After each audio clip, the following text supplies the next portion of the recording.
කිරා A7 IV එක හොඳ video වලටද photo වලටද? අහන කෙනා මත ඩිපෙන්ඩ් වෙනවා. මේක කෝකටද හොඳක කියලා. ඔයා මම වගේ කෙනෙක් නම් ඒ කියන්නේ ඔයාලා ප්‍රොෆෙෂනල් කෙනෙක් මේ වැඩේ ඔයා සෑහෙන කාලයක් තිස්සේ ඉන්නවා. ඔයා දැන් A7 IV එක කියලා කියන්නේ මේ බොඩි එක ලක්ෂ 5ක් 6ක් 7 අතර 5 7 අතර රේන්ජ් වෙන බොඩි එකක්. එතකොට මේකට ඔයා ලෙන්ස් සෙටප් එක මේක සාමාන්‍ය සබ් 1 මිලියන් සෙටප් එකක් මේ කැමරා එක. එතකොට මේ වගේ ගාණක් ඔයා කැමරා එකකට වියදම් කරනවා කියලා කියන්නේ අනිවාර්යෙන් ඔයා මේ ෆීල්ඩ් එකේ මේ වෙද්දි ඔයා earn කරනවා. හරි? මේ ඔක හොබි එකක් විදිහට කරන කෙනෙක් නෙමෙයි. ඔයා ප්‍රොෆෙෂනල් කෙනෙක්. එතකොට ඔයා මේ ෆීල්ඩ් එකට එන්ටර් වෙලා ඔය වීඩියෝග්‍රැෆි එහෙම නැත්නම් ෆිල්ම් මේකින් ස්ටිල් ඉමේජස් කියන මේ මාකට්ස් දෙකටම ඔයා කේටර් කරනවා නම් A7 IV එක හොඳ ඔප්ෂන් එකක්. නමුත් තියෙන හොඳම ඔප්ෂන් එක නෙමෙයි. හේතුව A7 IV එක ඇවිල්ලා අර නිකන් ඕකට අපි කියන්නේ හයිබ්‍රිඩ් කැමරා එකක් කියලා. ඒ කියන්නේ ෆොටෝ වීඩියෝ දෙකටම ඩිසයින් කරපු කැමරා එකක්. හැබැයි තියෙන ප්‍රශ්නේ තමයි ඔයා හිතන්නේ ඔයා টপ ටියර් ප්‍රොෆෙෂනල් කෙනෙක් කියලා. ඒ කියන්නේ ඔයාට මේ දැන් ඔයා ෆිල්ම් මේකින් කරන්නේ ඔයා මේන්ලි කරන්නේ ෆිල්ම් මේකින් ඔයාට ඕනේ ෆිල්ම් මේකින් වලට බෙස්ට්ම කැමරා එක. එහෙම නැත්නම් ඔයා කරන්නේ ස්ටිල් ඉමේජස් ඔයා පෝර්ට්‍රේට්ස් එහෙමත් නැත්නම් ප්‍රොඩක්ට් ෆොටෝග්‍රැෆි මොනවා හරි ඔයා මේ ස්ටිල් ඉමේජස් නම් වැඩිපුරම ફોකස් කරන්නේ ඔයාට ඕනේ ඒකට තියෙන හොඳම වෙපන් එක හොඳම කැමරා එක. එහෙම බැලුවොත් මේක එච්චරම හොඳ ඔප්ෂන් එකක් විදිහට A7 IV එක කියන්න බෑ. මම කියන්නම් ඒකට හේතුව මොකක්ද කියලා. A7 series එක ගත්තොත් Sony ලගේ ඒගොල්ලන්ගේ A7 series එකේ varieties තියෙනවා තුනක්. A7 කියලා කියන්නේ normal A7 කියලා එන එක A7 IV. දැන් ඒක අලුත්ම මොඩල් එක තමයි A7 IV එක. එතකොට A7 V එක රිලීස් වෙන්න ඕන මෙන්න වගේ තියෙන්නේ. එතකොට මේක ඇවිල්ලා මැද තියෙන එක. මෙතනින් වමට ගියාම පල්ලෙහාට ගියාම තියෙනවා A7S series එක. මෙතනින් දකුණට ගියාම උඩට ගියාම තියෙනවා A7R series එක. දැන් A7S series එකේ තියෙන මේ වෙද්දි තියෙන අලුත්ම කැමරා එක දැන් ඇවිල්ලා සෑහෙන රිලීස් වෙලා සෑහෙන කාල අවුරුදු 5කටත් වැඩි මම හිතන්නේ A7S3 කැමරා එක. අදටත් සුපිරි කැමරා එකක්. ඒක වීඩියෝ වලට විශේෂයෙන් ෆිල්ම් මේකින් සහ වීඩියෝ වලට වීඩියෝ ප්‍රොෆෙෂනල්ස් වලට ફોකස් කරලා හදපු කැමරා එකක් A7S3 කියලා කියන්නේ. එතනින් එහාට ගියාම A7R5 එක තියෙනවා. මේක තනිකරම ස්ටිල් ඉමේජ් ෂූට් කරන කට්ටියට. හරි? ඔයා ෆොටෝග්‍රැෆර් කෙනෙක් නම් ඔයාලව ફોකස් කරලා මේන්ලි ෆෝකස් කරලා හදපු කැමරා එකක්. ඔය කැමරාස් තුනේම තියෙන මේන් තියෙන වෙනස මොකක්ද කියලා කවුරු හරි මගෙන් අහුවොත් ඔගේ ප්‍රයිස් එකට අමතරව රයිට් තියෙන ලොකුම වෙනස තමයි මේ කැමරා එක ඇතුලේ තියෙන සෙන්සර් එක. ඔය තුනේම එන්නේ Sony full frame sensors තුනක්. නමුත් සෙන්සර් එකේ තියෙන resolution එක වෙනස් වෙනවා. දැන් A7 IV එකේ එන්නේ 33 megapixel sensor එකක්. එතකොට මේක ඇවිල්ලා still images වලට හොඳ decent ඇත්තටම වැඩක් කරන්න පුළුවන්. ඔයා 8x6 ලොකු බැනර් එකකට ෆොටෝ එකක් ගහනවා නම් ඒක වුණත් 33 megapixel කියලා කියන්නේ ප්‍රශ්නයක් නෑ. PAV 60 ලොකු වෙනසක් තියෙන විදිහක් නෑ 33 million pixels තියෙන ෆොටෝ එකක. හැබැයි ඔයා ස්ටිල් ඉමේජස් වැඩිපුර ෆෝකස් කරනවා නම් ඔයාලට පුළුවන් A7R5 එකට යන්න. එයාගේ තියෙනවා 61 megapixel sensor එකක්. එතකොට බේසිකලි නිකන් ඩබල් වෙලා වගේ සම්පූර්ණ මෙගාපික්සල් කවුන්ට් එක එකම ෆුල් ෆ්‍රේම් සෙන්සර් එක ඇතුළට මේගොල්ලෝ ඉන්ක්ලූඩ් කරලා තියෙනවා. එතනින් එහාට ගියාම දැන් ස්ටිල් ඉමේජස් වලට ඔයාලට මේක ක්‍රොප් කරන්න ඕනේ. ඔයාලට පුළුවන් තරම් මේකේ රෙසලූෂන් එක වැඩිපුර තියෙන්න ඕනේ. එතකොට ඒ ඇඩ්වාන්ටේජ් එක එතෙන්ට දීලා තියෙනවා ප්‍රයිස් එක ටිකක් වැඩිපුර අරගෙන. එතකොට වීඩියෝග්‍රැෆි කරන කට්ටියට මොනවද ඕනේ? ඒගොල්ලන්ට තෝරන 61 megapixel sensor එකක් අවශ්‍ය නැහැ. දැන් ඔයා 8K වගේ ෂූට් කරනවා නම් 33 megapixel හරි 33 megapixel වගේ තිබුණොත් ඔයාලට 8K image එකක් ෂූට් කරගන්න පුළුවන්. Besides 8K ඔයා 4K ෂූට් කරන ඔයාලට තියෙන හොඳම image එක මේ වෙලාවේ ප්‍රොඩියුස් කරගන්න ඕන කෙනෙක් නම් හොඳ ඩයිනමික් රේන්ජ් එකක් එක්ක ඒගොල්ලෝ ඒක ඉන්ක්ලූඩ් කරලා තියෙනවා A7S3 එකට. දැන් A7S3 එකේ එන සෙන්සර් එක 12 megapixel සෙන්සර් එකක්. දැන් කවුරු හරි අහුව ගමන් ගියයි අයියෝ 12 megapixel වලින් මොනවද කරන්න පුළුවන් iPhone එකේ මගේ මීටර් ටික දවසකට කලින් දුත් ආවේ 12 megapixel නේ කියලා. නමුත් ඔයා හැමදෙස්සම තේරුම් ගන්න ඕන දෙයක් තමයි සෙන්සර් එක කියලා කියන්නේ ඒකේ තියෙන ඕක ෆොටෝග්‍රැෆර්ස්ලා ඉතින් මේ ඔයා ප්‍රොෆෙෂනල් කෙනෙක් විදිහට මේක දන්නේ නැත්නම් බේසික්ස් දන්නේ නැහැ කෙලින්. සෙන්සර් එකක ක්වොලිටිය තීරණය වෙන්නේ නැහැ සෙන්සර් එකේ රෙසලූෂන් එක මත.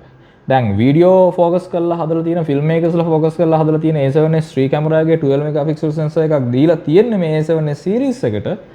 එතකොට ඔයා එකම ප්‍රමාණයකට අඩු මෙගාපික්සල් ගාණක් මේක ඇතුළට රිංගෙව්වහම ඒකේ අතුරුඵලය තමයි එක පික්සල් එකක ප්‍රමාණය වැඩි වෙනවා. ඒකේ එතනින් එහාට ගිහිල්ලා ඒකේ හේතුව නිසා ඒකේ අතුරුඵලයක් විදිහට ඔයාට පුළුවන් මේ low light situations වලදී තියෙන මේ light එක සම්පූර්ණයෙන්ම capture කරගන්න ඒක advantage එකක් කරගෙන. ඒක තමයි තියෙන ලොකුම advantage එක.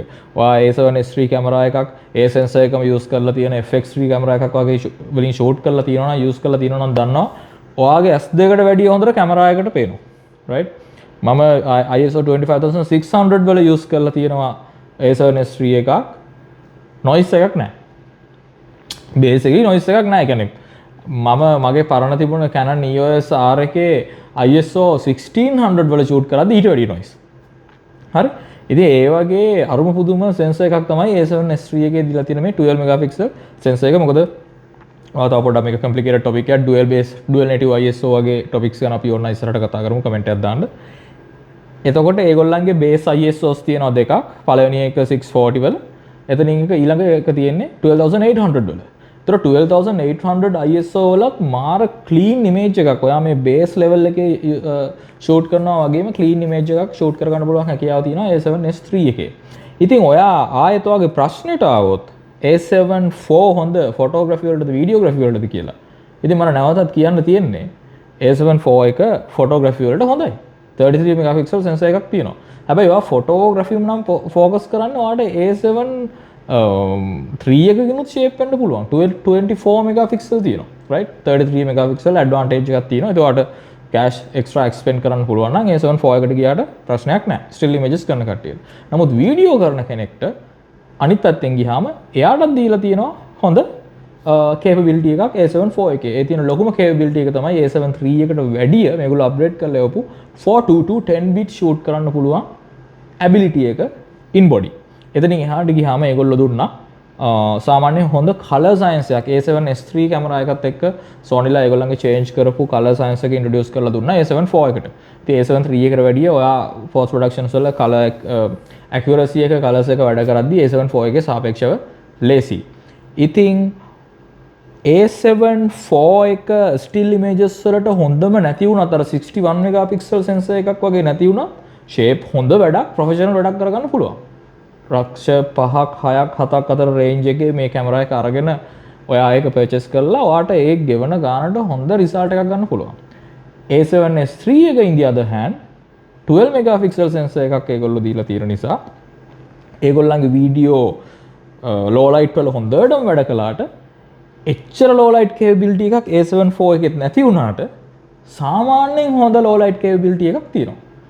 අනිත් තියෙන ප්‍රශ්නේ තමයි ඔයා 33 megapixel sensor readout එකක් ගද්දි අර 12 megapixel readout එකෙන් එන 4K image එකට වැඩිය ඇත්තටම A7 IV image එක sharp. හැබැයි ඒකේ තියෙන drawback එක තමයි ඔයාට මම කලිනුත් කතා කරලා තියෙනවා rolling shutter. ඔයා කැමරා එක whip කරනවා නම් එහෙට මෙහෙට අර running and gunning situations වලදී A7 IV එකේ එන jello මේක නිකන් අර මෙහෙම තියෙන light කණු මේව ගිහලා එන්නේ. හරි? හැබැයි A7S3 එකේ මම නැත්නම් FX3 එකේ ඒ ප්‍රශ්නේ නැහැ.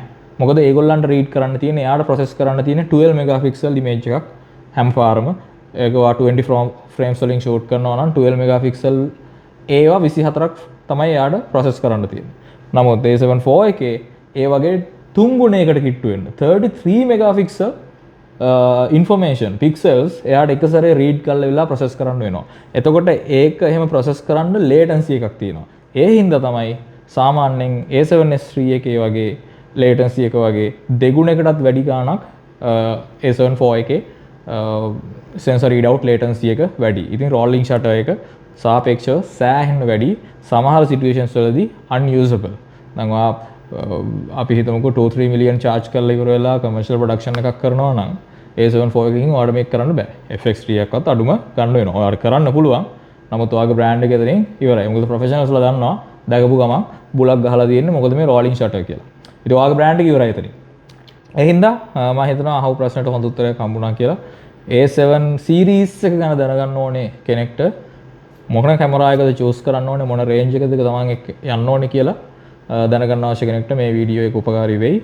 basically ඔයා still images මනම් ඔයාගේ main focus එක ඔයා යන්න ඕනේ 7R series එකත් එක්ක.